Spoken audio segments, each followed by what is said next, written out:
The ballroom of the Grand Monarch Hotel glittered under the soft gold of its chandeliers.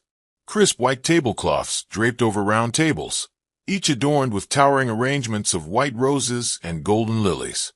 A live jazz band played softly from the corner, their music weaving a sophisticated backdrop to the evening. It was the annual Apex Global Corporate Awards, the most anticipated event of the year for the company. Executives, partners, and shareholders had flown in from across the country, dressed in designer suits and flowing evening gowns. The air was thick with the scent of expensive perfume, fine wine, and corporate ambition.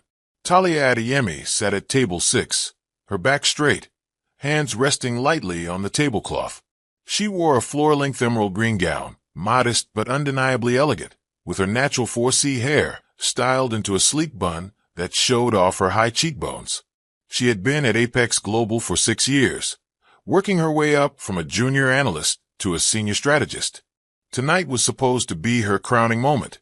Her department head had hinted all month that she would receive the official promotion to Regional Operations Director, a role she had worked toward relentlessly, logging late nights, sacrificing weekends, delivering results that had pulled the company out of a slump in 2 major territories. When the host, a smooth-voiced master of ceremonies, began announcing the special awards, she felt her heart beat harder. She had rehearsed her smile, even her walk to the stage, imagining how proud her parents back in Ibadan would feel when they saw her photos on LinkedIn.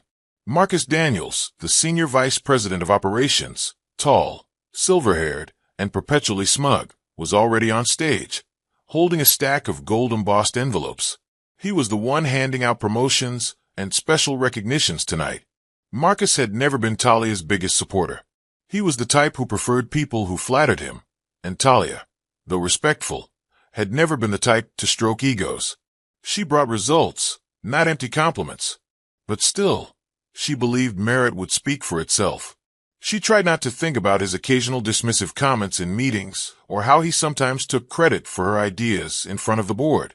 And now, Marcus's voice boomed over the microphone, a special recognition for leadership potential and outstanding contributions in operational strategy.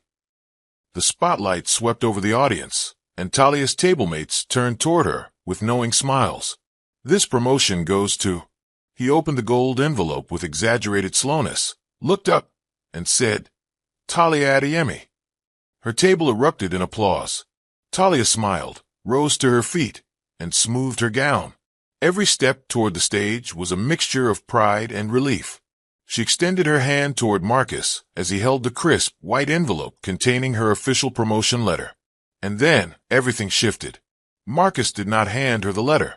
Instead, with his other hand, he grabbed the top of the envelope, tore it open, pulled out the thick cream-colored paper, and, without warning, ripped it down the middle.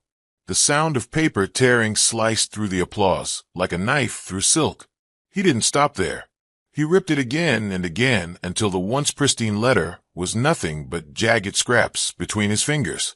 Gasps rippled through the crowd. The jazz band faltered mid-song. Talia froze, her outstretched hand suspended awkwardly in the air. The spotlight was still on her, making the heat rise in her face. Her heart pounded so loudly it drowned out the murmurs around the room. Marcus held the microphone closer to his lips. "Ladies and gentlemen," he said, his tone dripping with condescension, "sometimes we think someone is ready for leadership. But leadership isn't just about numbers and results. It's about presence, about commanding a room, about the right personality for the job. And unfortunately, Talia here, well, she's just not quite there yet." He let the pieces of the letter flutter to the floor like discarded confetti. Better luck next year. The audience was stunned into silence. A few exchanged uncomfortable glances. Others stared at their wine glasses as if avoiding eye contact could erase what they'd just witnessed. Somewhere in the back, someone let out a low whistle, quickly stifled. Talia's fingers curled into her palm, nails digging into her skin to keep from trembling. She could feel every pair of eyes on her, some pitying, some curious, some barely hiding their smirks.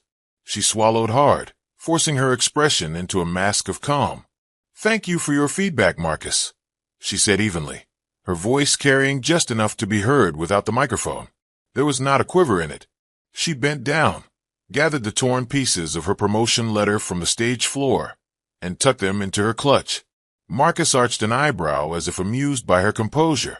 "Oh, she's keeping it," he said into the mic, eliciting a few nervous chuckles from the audience. "Of course," she replied, meeting his gaze without flinching. "It's a reminder." The MC, looking flustered, quickly moved on to the next award, trying to restore the evening's celebratory mood. Talia walked back to her table with slow, deliberate steps, her chin high. Her colleague shifted uncomfortably as she sat down, but she said nothing. She poured herself a glass of water, took a measured sip, and kept her eyes on the stage. She wasn't going to give them the satisfaction of watching her crumble. Across the room, Marcus laughed with another executive, clearly pleased with his theatrical display of power. Talia could see his profile lit by the stage lights, the smug curve of his lips, the way he leaned in to whisper something to his companion that made them both chuckle. He thought he had humiliated her beyond repair, that he had delivered a career-ending blow in front of the company's elite. But as she sat there, the initial sting began to transform into something else. Under the humiliation was a cold, hard clarity. She understood something in that moment. Marcus's move was not about her performance. It was about control. He wanted her to feel small, to know that her fate was in his hands, and that was something she could no longer allow. The rest of the dinner passed in a blur. Applause rose and fell, speeches droned on, glasses clinked. Talia kept her face neutral, but inside, her thoughts were razor-sharp. She replayed the scene in her head, not as a victim, but as an observer. She noted every smirk, every sideways glance, every subtle nod of approval Marcus received from certain board members. She knew who had enjoyed the spectacle and who had looked away in discomfort. She filed it all away. When the final award was handed out and the band struck up a livelier tune, guests began to mingle, moving from table to table with champagne flutes in hand. A few approached her with polite, awkward words. "That was unexpected," one colleague murmured, eyes darting nervously toward Marcus. Another whispered, "Don't take it to heart. You know how he is." She smiled thinly and replied, "I know exactly how he is." Most, however, avoided her altogether, unwilling to be associated with the evening's target. At one point, Marcus himself strolled over, drink in hand. "No hard feelings, Talia," he said, his tone patronizing. "I did you a favor, really. Better to know your limits now than to crash later in a role you can't handle." His breath smelled faintly of whiskey. She met his gaze evenly. "I appreciate your concern, Marcus. Truly. And I'll remember this moment for a long time." He chuckled as if she'd just admitted defeat. "Good girl," he said, patting her shoulder before walking away. The touch made her skin crawl, but she kept her expression smooth. Inside, a plan was already taking shape. By the time the event ended, she had decided she wouldn't return to the office the next day. Not in the same way, at least. She would gather her things, draft a formal resignation, and walk out with her head held high. She would vanish from Marcus's daily line of sight. Let him think he'd won. Let him think she had run away licking her wounds. She knew that in order to win against someone like Marcus, you couldn't just fight back immediately. You had to disappear, build your arsenal, and return when the impact would be felt the most. As the crowd thinned and the hotel staff began clearing tables, Talia stood, smoothed her gown, and made her way toward the exit. Outside, the night air was cool, carrying the faint scent of rain. The city lights stretched endlessly in front of her, and for the first time all evening, she allowed herself a small smile. Marcus had tried to humiliate her in public, but he had no idea he had just lit the fuse of something much bigger than either of them. When she reached her car, she opened her clutch, took out the torn pieces of the promotion letter, and spread them on the passenger seat. She studied them for a moment, then carefully slid them into an envelope she had in the glove compartment. She sealed it and wrote on the front in neat, deliberate handwriting, "For future reference." The driver's seat felt warmer than usual as she started the engine, the quiet hum of the car grounding her. The road ahead was open, the city bustling with life even at this late hour. She didn't know exactly how she would do it yet, but she knew this. She would never again stand on a stage and let someone else define her worth. Next time she walked into a room like that, she would own it. Literally. The next morning, the Apex Global headquarters glimmered in the morning sun, its mirrored facade reflecting the restless movement of Lagos traffic below. Talia sat in her car a block away, engine idling, watching the revolving glass doors swallow one polished executive after another. Men in tailored suits strode in with laptops and takeaway coffees. Women in sleek dresses clicked past in designer heels. It was a rhythm she had been part of for years, but today she sat still, her hands resting on the steering wheel, letting the hum of the city fill the silence. She had barely slept. The humiliation from the night before still sat in her bones, but not in the way Marcus probably hoped. There was no heaviness in her chest, no tears soaking her pillow. Instead, there had been a strange, almost surgical clarity. She had laid awake replaying every second of the awards dinner, not as someone licking their wounds, but as someone dissecting a crime scene. Every gesture, every whisper, every amused smirk cataloged in her mind. She had already made her decision. She would not give Marcus the satisfaction of seeing her flustered or begging. She would leave Apex Global on her own terms, quietly and with precision. At 8:45 a.m., she stepped out of her car. She wore a cream silk blouse tucked into tailored black trousers and low heels, an outfit that screamed professionalism without extravagance. Over one arm, she carried a structured leather tote. In her right hand, she held a plain manila folder containing her resignation letter, printed on crisp paper, signed neatly at the bottom. Inside the lobby, the air conditioning wrapped around her like a cold breeze. The receptionist, a young man named Femi, who had always been polite to her, looked up with a smile. "Good morning, Ms. Adeyemi," he greeted. "Morning, Femi," she replied with a warmth that came easily. She paused at his desk. "Could you please have someone from HR meet me in my office in 20 minutes? Of course. He didn't question it. Her heels made a steady, unhurried rhythm against the marble floor as she crossed the lobby and swiped her badge at the turnstile. The elevator ride to the 12th floor was empty, and she was grateful for it. She wanted no chatter, no interruptions. Her office was small but tidy, tucked in the corner near the strategy team's cluster. She opened the door and inhaled the faint scent of lavender from the diffuser on her desk. Everything looked as she had left it yesterday morning. Neatly stacked reports, her coffee mug beside her monitor, a small framed photo of her parents smiling under the mango tree back home. She took the photo and placed it in her tote first. Then she began to move through the space methodically, sliding her personal items into the tote one by one. Her favorite pen, a notebook filled with ideas she'd never shared in meetings, the slim hardcover book she kept for lunch breaks. She didn't rush. Each movement was deliberate, almost ceremonial. 15 minutes later, there was a soft knock at her door. "Come in," she called. It was Ada from HR, a petite woman with sharp eyes behind rectangular glasses. "Morning, Talia. Femi said you needed me." Talia gestured to the guest chair. "Yes, Ada. Please sit."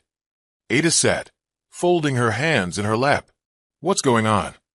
Talia slid the manila folder across the desk. "My resignation letter. Effective immediately." Ada's brows shot up. "Effective immediately?" "Yes." Ada opened the folder and read the single-page letter. Her eyes flicked back to Talia, searching for signs of distress. "Is this about what happened last night?" she asked carefully. Talia smiled faintly. "Let's just say it's about recognizing when a space no longer serves you." Ada exhaled through her nose, then nodded. "I can process this right away, but you know Marcus will want." "Marcus doesn't need anything from me," Talia interrupted gently but firmly. "And I don't need anything from him." There was something in her tone that made Ada pause. It wasn't bitterness. It was finality. "I'll take care of it," Ada said finally. "Do you want security to escort you out? It's protocol for same-day resignations." Talia's lips curved in a wry smile. "I'm quite capable of escorting myself." As Ada left, Talia returned to packing. She could hear the buzz of the floor beyond her door, the clatter of keyboards, the rise and fall of voices in discussion, the occasional laughter. It struck her that for years, This noise had been her background music, the soundtrack to her ambition. Now it felt like a language she no longer spoke. Just as she zipped up her tote, the door swung open without a knock. Marcus filled the doorway, his cologne arriving a second before his voice. "Talia," he drawled, leaning against the frame. "I heard from Ada. You're leaving us." She turned to face him, expression calm. "That's correct." He stepped inside, closing the door behind him. "You're overreacting," he said, tone half-mocking. "Last night was just corporate theater. A bit of tough love to keep you grounded." "Grounded?" she echoed, arching an eyebrow. "Yes, you're talented, but talent isn't everything. You lack the spark, the presence. I was doing you a favor, showing you the reality before you got in over your head." Talia studied him for a moment, then picked up her tote. "Marcus, do you know what I've learned about men who talk like you?" He smirked. "Enlighten me." "They mistake humiliation for leadership. They think tearing someone down proves their own strength, but all it really does is show their fear." His smirk faltered. "Fear of what exactly?" "Of someone who doesn't need their approval to succeed." She walked past him, her heels clicking softly on the carpet. "You'll regret this," he called after her. She paused at the doorway and looked over her shoulder. "Maybe, but not as much as you will." The elevator ride down was quiet again, but this time her reflection in the mirrored walls met her with a steadiness that hadn't been there before. In the lobby, Femi glanced up as she passed. "Leaving early, ma'am?" "Leaving for good," she said, smiling warmly. "Take care of yourself, Femi." Outside, the air felt fresher than it had in months. She walked to her car without looking back. She had no interest in seeing Marcus's office window or imagining him pacing with irritation. She wasn't going to spend the day thinking about what he might say to the board or how he'd spin her departure. She drove to the coast instead. The road opened up, Lagos skyline giving way to the stretch of blue where the Atlantic kissed the shore. She parked, kicked off her heels, and walked down to the sand. The waves were restless, foaming as they reached for her toes. She breathed deeply, the salt air filling her lungs, and for the first time in a long while, she felt the weight of the corporate grind lift from her shoulders.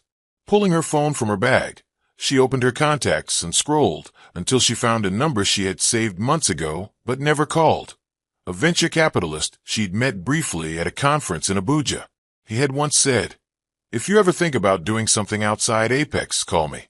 I like people who can think beyond the walls they're in." She pressed dial. "Hello." His voice was smooth, alert. "Mr. Lawson, this is Talia Adeyemi. We met at the West Africa Business Innovation Forum." "Ah, yes, the strategist with the bold ideas," he said, sounding genuinely pleased. "To what do I owe the call?" "I'm looking to explore a new chapter," she said, "and I think I have something you'd be interested in hearing." There was a pause then. "Meet me tomorrow at my office. 10 a.m. sharp. Consider it done." She ended the call and watched the horizon. Somewhere back at Apex, Marcus was likely celebrating her absence, certain that he had removed an obstacle. But here on the shore, with the waves singing at her feet, Talia knew the truth. She hadn't been removed. She had simply stepped off their board and was now building one of her own. She turned away from the water, the hem of her trousers damp, her bare feet coated with sand. The city awaited her return, but she would walk into it differently now, lighter, sharper, untethered. She got back in her car, slipped on her shoes, and started the engine. The torn letter in its envelope lay in the passenger seat, as it had the night before. She rested her fingers on it briefly before driving off. By the time she reached her apartment, the plan had already begun to take shape in her mind. This exit wasn't the end of the story. It was only the prelude to her return. The following Monday, Apex Global's 12th floor buzzed with the usual start-of-week energy. Emails flew back and forth, phones rang off the hook, and the hum of printers filled the air. But for the first time in 6 years, Talia's office sat empty. The blinds were drawn, the desk bare except for the faint outline where her monitor used to sit, and the air held none of her familiar lavender scent. By noon, whispers had begun to coil through the cubicles. "She's really gone." One analyst murmured to another over the hum of the coffee machine. Gone, came the reply. Cleared out everything on Friday. Didn't even send a goodbye email. I heard Marcus forced her out. Another voice chimed in. No, she resigned on her own. HR says it was immediate and voluntary. Voluntary? After what happened at the awards? Please. That was murder in public view. The story spread like a shadow through every department, gathering details and distortions as it went. Some claimed she had taken another job at a rival firm. Others swore she'd gone abroad to start her own consultancy. A few whispered that she'd had a nervous breakdown and disappeared entirely. Marcus, for his part, made no attempt to hide his satisfaction. In Monday's operations meeting, he leaned back in his chair and announced, "Let this be a lesson. Leadership isn't for everyone. Sometimes people self-select out, and that's best for the company." He said it with a smirk, sipping his coffee while department heads shifted uncomfortably in their seats. But Talia wasn't thinking about Apex Global at all. 2 days after her resignation, she was sitting on the balcony of a quiet boutique hotel in Abuja, a cup of mint tea warming her hands.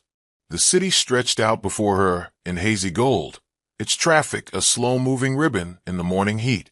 She had taken only what she could carry in 2 suitcases, clothes, her laptop, and a black leather portfolio filled with notes, ideas, and the torn fragments of her promotion letter.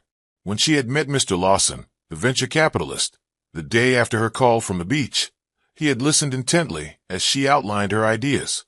They met in a sleek, glass-walled office high above the city, the room furnished with understated elegance. Walnut bookshelves, a leather sofa, and floor-to-ceiling windows that poured light over a desk the size of a dining table. Lawson was a man who had built empires quietly, preferring to operate in the shadows while others took the spotlight. His hair was peppered with gray, his suit perfectly tailored, but his eyes, sharp, assessing, and patient, gave away the kind of man who weighed every word before speaking. "So," he said after she finished, steepling his fingers, "you're not looking for a job. You're looking for leverage." "Exactly," Talia replied. "I don't want to work for another Apex. I want to build something that can stand beside them, or above them. But I know their weaknesses. I've lived them, and I know how to turn those weaknesses into an advantage." He leaned back in his chair, studying her. "What happened with Marcus was public. You'll have to work twice as hard to control the narrative." "I'm not interested in controlling the narrative," she said. "I'm interested in rewriting it." A slow smile spread across his face. "I like you." He opened a desk drawer and pulled out a slim folder. "I have a project dormant for now, but with the right leadership, it could expand fast. It needs someone who understands operational strategy in high-pressure markets, and it needs someone who's not afraid to make enemies." "That sounds like me," she said without hesitation. "Good. We'll start small. Build in silence. You'll be a consultant on paper, but in practice, you'll be shaping the entire operation. In time, if you deliver, I'll put you in a position that will make Marcus Daniels wish he'd never heard your name." The deal was struck in under an hour. The next few weeks became a blur of travel, research, and quiet execution. Talia moved through cities like a ghost, Abuja, Accra, Nairobi, never staying long enough to leave a trail. She avoided public appearances, declined social invitations, and kept her social media accounts dormant. She didn't reply to the occasional curious text from old colleagues. The only people who knew her movements were Lawson and a small team of analysts who reported directly to her. The work was intense but invigorating. Lawson's project, a chain of mid-tier logistics hubs across West Africa, had the potential to dominate regional supply chains if managed correctly. The problem was, it had been run like a side hustle by its previous leadership, bleeding resources and missing opportunities. Talia dismantled inefficiencies with surgical precision, building leaner processes, renegotiating supplier contracts, and implementing tech solutions that doubled efficiency within weeks. She was careful to keep her name off any public documents. In company records, she was merely Consultant ID 014L. In reality, she was running the show. Occasionally, she would think of Apex Global, not with longing, but with an almost scientific detachment. She wondered if Marcus had noticed the subtle shifts in the market, the contracts that Apex had once secured without competition now being snapped up by unknown bidders. She wondered if he had traced the shift back to Lawson's company. She doubted it. Men like Marcus rarely saw the knife until it was already in their back. Meanwhile, the whispers about her continued to grow. One afternoon in Lagos, a former Apex colleague spotted her at a cafe. She was dressed simply, wearing sunglasses and a loose linen dress, working on her laptop. He approached, smiling awkwardly. "Talia, it's been months. Where have you been hiding?" She closed her laptop slowly. "Not hiding. Just working where it matters." "Is it true you're consulting for some mystery investor?" he asked, lowering his voice like a conspirator. She smiled faintly. "You shouldn't believe everything you hear." That was all she offered. By the time he left the cafe, she knew the encounter would feed the rumor mill for weeks. Back at Apex, Marcus began to notice the shifts. In a quarterly review meeting, the sales director frowned over a spreadsheet. "We've lost 3 major contracts in the past quarter, all to the same bidder, Lawson Logistics." Marcus waved it off. "Small fish. They'll choke on growth before they threaten us." But over the next month, the small fish kept biting, and Apex's market share began to slip in key regions. In her Abuja hotel room, Talia reviewed the reports with quiet satisfaction. She wasn't sabotaging Apex directly.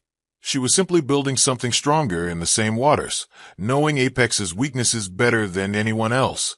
It was like watching a chessboard from above, moving pieces that the other side didn't even realize were part of the game. One night, Lawson called. "We're ready for Phase 2, he said. "Expansion into Lagos. But this time, you'll need to show your face." Talia hesitated. "That will draw attention." "Good," Lawson replied. "It's time." She understood what he meant. The vanish had served its purpose. It had created mystery, made her absence feel like a gap no one could fill. Now, the return would have more impact, like a shadow stepping into the light. Before she agreed, she went to her closet and pulled out the envelope containing the torn promotion letter. She spread the pieces on the bed like a puzzle, her eyes tracing the jagged edges. The humiliation of that night no longer stung. It had crystallized into fuel. She slid the pieces back into the envelope and slipped it into her bag. "All right," she said into the phone. "Let's begin." The first hint reached Apex Global not through an email, not through a competitor's announcement, but over cocktails at the Blue Palms rooftop bar on Victoria Island. It was a Thursday evening, the kind of night when executives loosened their ties and dropped their guarded corporate tones. The skyline glittered against the darkening sea, and conversations swirled with gossip as much as with business strategy. It was Ada from HR who overheard it first. She had come for a quiet drink with a friend, but found herself at the next table to 2 mid-level managers from Apex's supply chain division. They were talking in low voices, but the words caught her ear.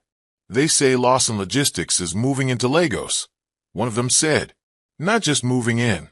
They're making a play for the Western regional contracts," the other replied. Ada sipped her drink, half listening. That was nothing unusual. Companies shifted territories all the time. But then she heard the line that made her fingers tighten around her glass. "And apparently," the first man said, glancing around, "Talia Adeyemi is behind it." The other man frowned.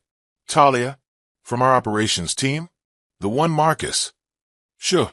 His friend looked around again, lowering his voice further. "Yes, that one. She's consulting for Lawson. Some say she's the brains behind their expansion plan." Ada leaned back in her chair, hiding her expression. She remembered the look on Talia's face the day she handed in her resignation. Not wounded, not defeated, but steady, purposeful. Ada had wondered then what she might be planning. Now, it seemed, the answer was taking shape. The whisper moved fast after that night, slipping through Apex's halls like smoke.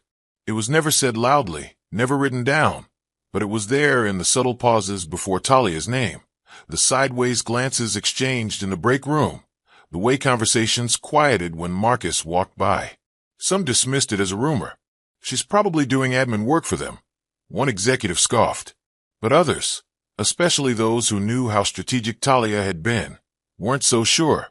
They remembered how she had turned failing territories into profit leaders, how she had negotiated contracts no one else could close. If she was truly working for Lawson, it wasn't just a career move. It was a threat.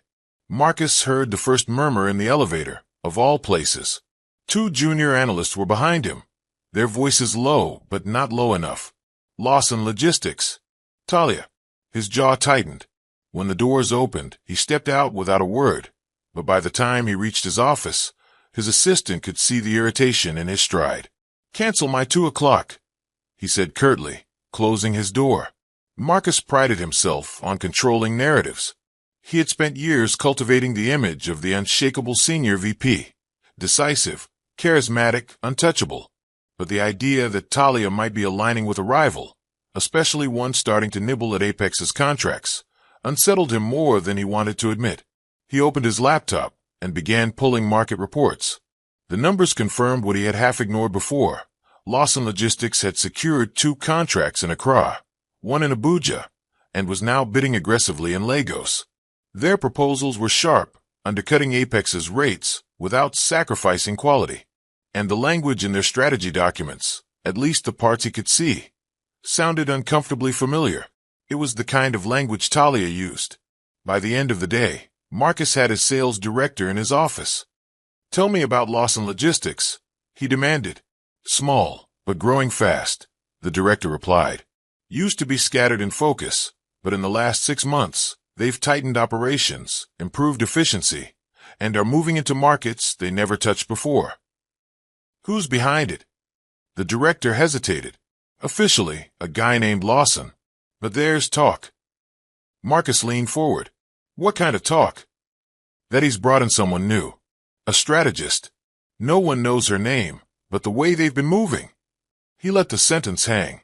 Marcus sat back, his expression unreadable. "Give me more than talk," he said finally. "I want facts."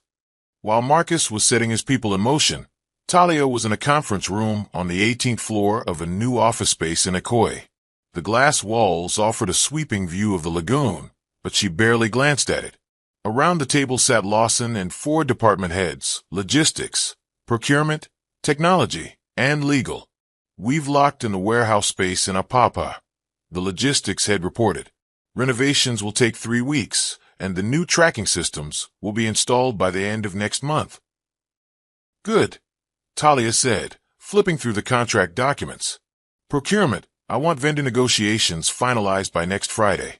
Technology, we need the tracking software tested in a live environment before we go full scale." Lawson watched her with quiet satisfaction. She commanded the room without raising her voice, her presence sharp and assured. When the meeting ended, Lawson lingered. "They're starting to talk about you," he said. "Who?" she asked, though she already knew the answer. "Apex. Marcus. People in their orbit." Talia allowed herself a small, almost imperceptible smile. "Let them." "Are you ready for what comes next?" Lawson asked. "I've been ready since the night he tore up my promotion letter," she said simply. The next week, Apex lost another bid, this time for a contract in Lagos that they had considered untouchable. The client cited innovative operational models and responsive service as reasons for choosing Lawson Logistics. Marcus threw the file onto his desk, the sound echoing in his office. In the cafeteria, the whispers grew louder, emboldened by the numbers. "Another one gone to Lawson. At this rate, they'll be in direct competition within a year. I heard Talia's actually running Lawson's operations now." No one dared say it to Marcus's face, but the undercurrent was there. And Marcus, for all his arrogance, felt it. For the first time in years, control was slipping. Meanwhile, Talia continued to operate in a controlled silence. She attended no industry mixers, gave no interviews, appeared in no press releases. Her influence moved through contracts, partnerships, and quiet strategy sessions. The less she was seen, the more her legend grew. One evening, as she was reviewing expansion plans in her Akoi office, Lawson stepped in. "We're ready for the shareholder meeting," he said. "Yours or theirs?" she asked. "Both," he replied. "Yours will be a formality. Theirs will be entertainment." She closed the file in front of her. her mind already turning. The whisper had done its job. By the time she walked back into Apex, it wouldn't just be as a face from the past. It would be as the embodiment of the rumor they'd been feeding for months, the ghost who'd been taking pieces of their empire one contract at a time. All right, here's Chapter 5. The return fully expanded to exactly 2,500 words, keeping it sharp, emotionally charged, and consistent with the tone and pacing of your previous chapters. Chapter 5, The Return. The Apex Global Annual Shareholder Meeting was always an event meant to dazzle. Held in the opulent ballroom of the Victoria Crest Towers, it was less about corporate transparency and more about spectacle. Floor-to-ceiling windows overlooked the lagoon. Gold-trimmed chandeliers cast a warm glow over rows of white leather chairs, and a raised stage dominated the front of the room, draped with a deep navy banner embroidered with the company's silver crest. Marcus Daniels had been rehearsing his smile all morning. In a tailored charcoal suit, hair perfectly in place, he greeted shareholders with firm handshakes and that politician's blend of warmth and control. The previous months had been tense. Lawson Logistics had stolen several high-profile contracts, and the whispers about Talia's involvement had only grown louder. But Marcus was confident he could manage the narrative today. He had prepared a presentation that would emphasize Apex's long-term stability and continued dominance. At 10 a.m. sharp, the meeting began. The company's CEO, a portly man with a practiced charm, opened with pleasantries before turning the floor over to Marcus. "Ladies and gentlemen," Marcus began, his voice smooth as glass, "I'm proud to report that despite increased competition in certain markets, Apex Global remains the leader in operational strategy and delivery across West Africa." He clicked to the first slide, a glowing graph of market share that, while still impressive, had small but noticeable dips. Some of you may have heard rumors about certain rival companies. Let me assure you, Apex is built to withstand and outpace all challengers. The words were meant to sound confident, but there was an edge to them, a faint tightness in his smile. Those in the audience, who were sharper than most, noticed it. About halfway through his presentation, the double doors at the back of the ballroom swung open. Heads turned, a ripple of movement breaking the stillness. The click of heels against marble echoed in the room. Talia Adeyemi walked in. She was dressed in a deep crimson-sheath dress that skimmed her figure and ended just below the knee, paired with a tailored black blazer and gold-cuff bracelet. Her natural hair was swept into a regal crown bun, and she wore no necklace, the clean neckline making her posture, her presence, the focal point. She didn't glance around. Her eyes were forward, her expression calm but commanding. A few people in the audience froze mid-scribble. Others leaned toward their neighbors to whisper. Cameras on tripods subtly swiveled to follow her progress down the aisle. Marcus saw her before she reached the front. For a fraction of a second, his polished composure cracked. A quick tightening around the mouth, a narrowing of the eyes, before he forced his smile back into place. Talia did not take a seat in the audience. Instead, she walked to the reserved front row and sat directly in the middle, crossing one leg over the other. She set a slim black folder on her lap and folded her hands on top of it. Marcus cleared his throat. "Well, it seems we have a familiar face joining us today," he said, trying to make it sound like a joke. A few nervous chuckles rippled through the crowd. Talia's lips curved, but it wasn't quite a smile. The presentation continued, but the room's attention had shifted. The air felt different now, like the moment before a summer storm. When Marcus finally clicked to the last slide, the CEO returned to the podium to handle the formal shareholder votes. "Before we proceed," the CEO said, "we have one more update regarding our shareholder structure." Marcus turned toward him, not expecting any surprises, until the CEO looked directly at Talia. "Ms. Adeyemi, I believe you have the floor." Every head in the room swiveled toward her. Talia rose slowly, her movements measured, deliberate. She walked to the podium without a hint of hesitation, her heels silent on the carpeted stage. She set her black folder on the podium, opened it, and glanced briefly at the papers inside before meeting the audience's gaze. "Good morning," she began, her voice carrying easily without the microphone, though she switched it on anyway. "I won't take much of your time. You all have important portfolios to manage, and so do I. She paused, letting the murmurs settle. Some months ago, she continued, I left this company abruptly. Many of you were not told why, though I imagine some of you heard versions of the story. She didn't look at Marcus, but the line of her jaw was sharper now. What I want to address today is not the past, but the future, mine and yours. She reached into her folder and lifted a single document. As of last week, through a private transaction, I acquired controlling interest in Apex Global. The room erupted, gasps, murmurs, the rapid clicking of pens. Marcus actually took a step forward, his mouth opening as if to speak, but Talia continued without looking at him. This acquisition was made possible by a strategic partnership with Lawson Logistics, a company I have had the privilege of helping transform over the past 6 months. Together, we now hold the majority of voting shares in Apex Global. Effective immediately, I will be assuming the role of executive chairwoman. Her words landed like the final move in a long chess game. From the second row, a shareholder in a navy suit raised his hand. Ms. Adeyemi, forgive the bluntness, but does this mean? He trailed off, glancing at Marcus. Yes, Talia said smoothly. It means there will be changes in leadership.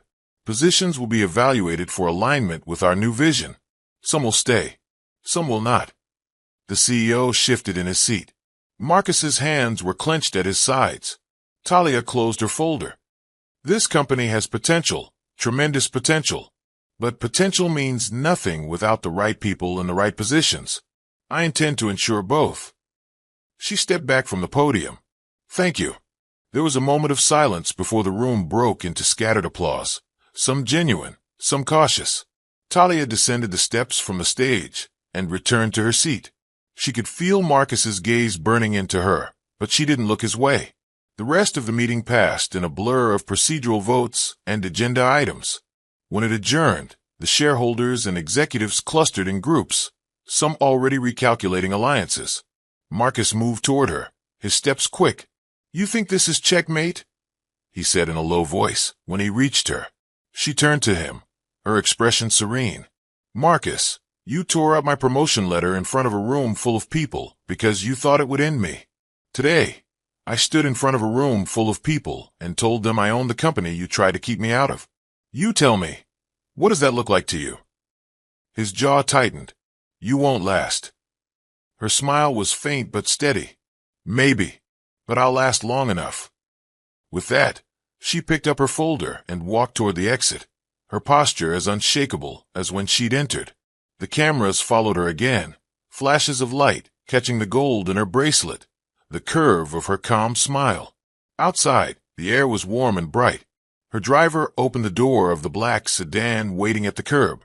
As she slid inside, she took one last glance at the glass doors of the building. Somewhere inside, Marcus was likely pacing, calling allies, plotting his counterattack. That was fine.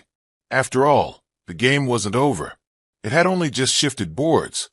By the time the shareholder meeting's press release hit the wires, Lagos's business community was buzzing like an electrical grid after a power surge.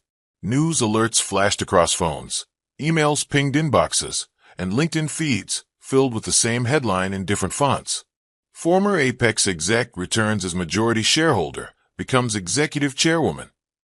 Marcus was still in the building when his phone lit up with the first call.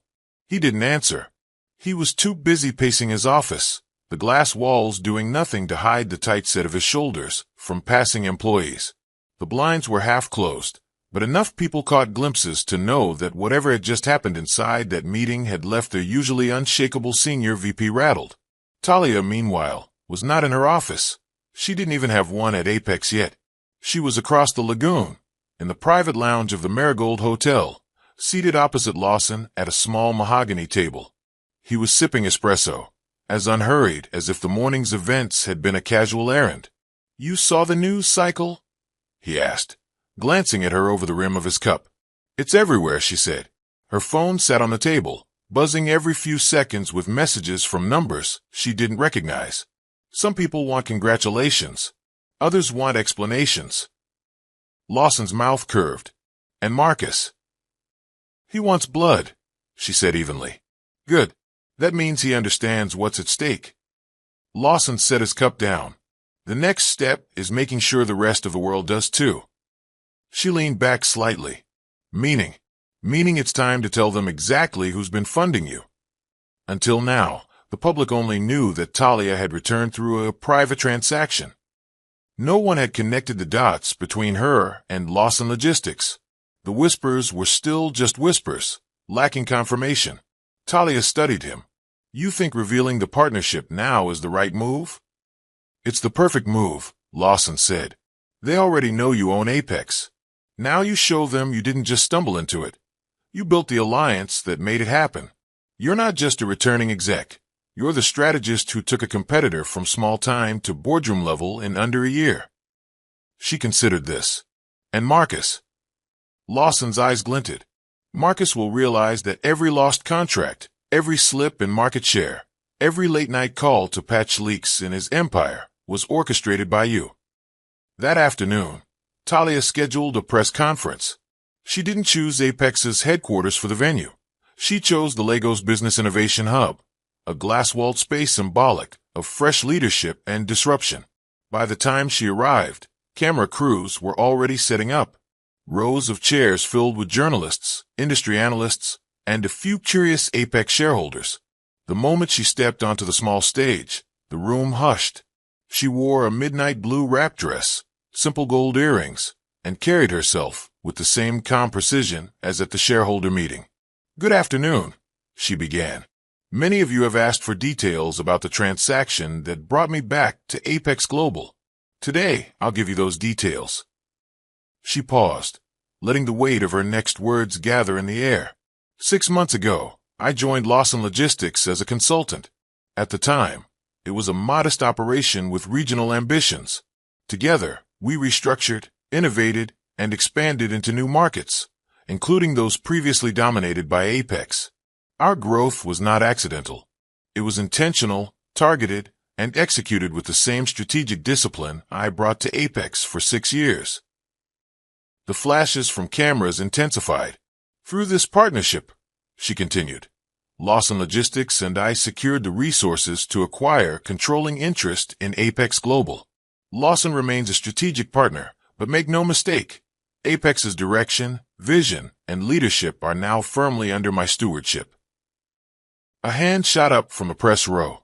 Ms. Adeyemi, are you saying your work at Lawson directly contributed to Apex's recent market losses?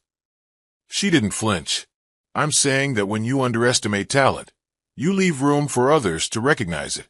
Lawson recognized mine, and Apex, under its previous leadership, did not. A murmur rolled through the room. She could almost feel Marcus's fury from across the city.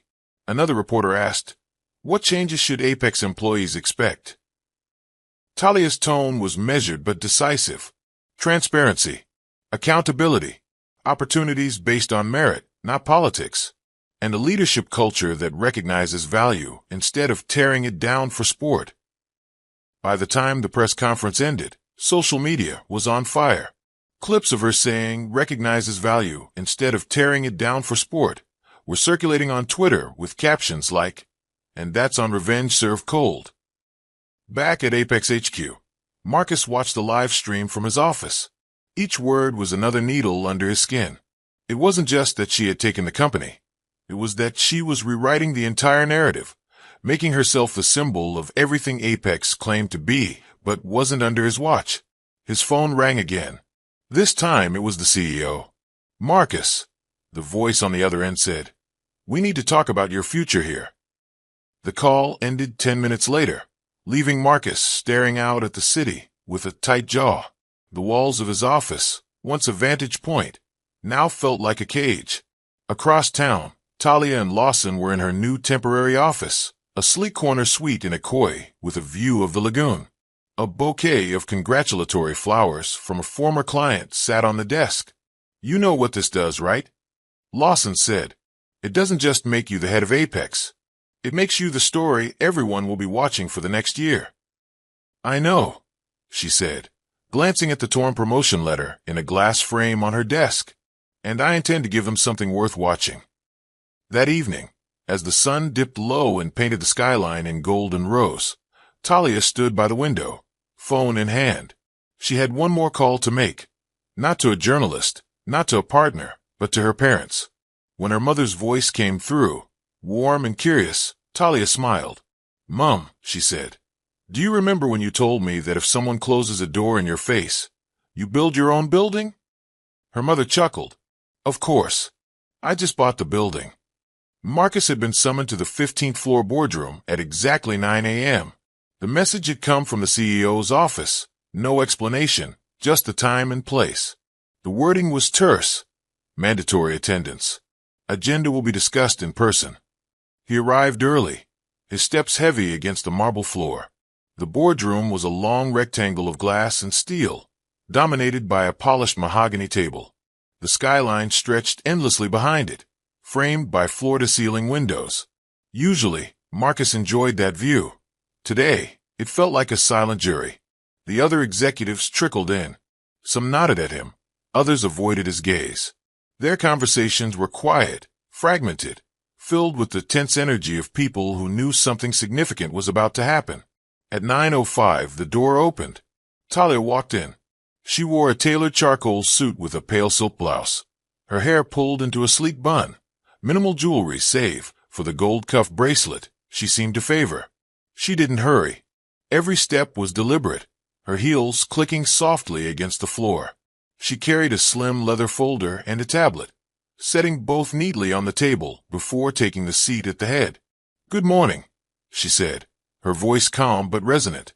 "Let's begin." No one missed the shift. The seat at the head of the table had once been the CEO's spot. He was present, but today he sat 2 chairs down, his posture relaxed, almost deferential. Talia tapped her tablet, and the large screen on the wall lit up with a series of charts. "Over the past year," she began, "Apex has faced increasing competition in key markets. The decline in market share has been most pronounced in territories previously under the direct oversight of the operations division." Everyone knew that was Marcus's territory. She clicked to the next slide, a comparison between Apex's numbers and Lawson Logistics. The difference was stark, Lawson's line rising sharply, Apex's dipping in matching rhythm. "Our analysis shows that this decline is not due to market saturation," she continued, "but to missed opportunities and outdated operational strategies. These shortcomings have cost us contracts, revenue, and market confidence." Marcus leaned forward. "If you're suggesting—" "I'm not suggesting," Talia said evenly, meeting his gaze. "I'm stating. Leadership in operations has failed to adapt, failed to innovate, and failed to protect Apex's position." The silence in the room was heavy. She turned to her next point. "Effective immediately, the position of Senior Vice President of Operations will be restructured. The role will be divided into 2 separate posts, strategy and execution, each reporting directly to me." Marcus sat back slowly, his jaw tightening. "You mean eliminated?" "I mean restructured," Talia said.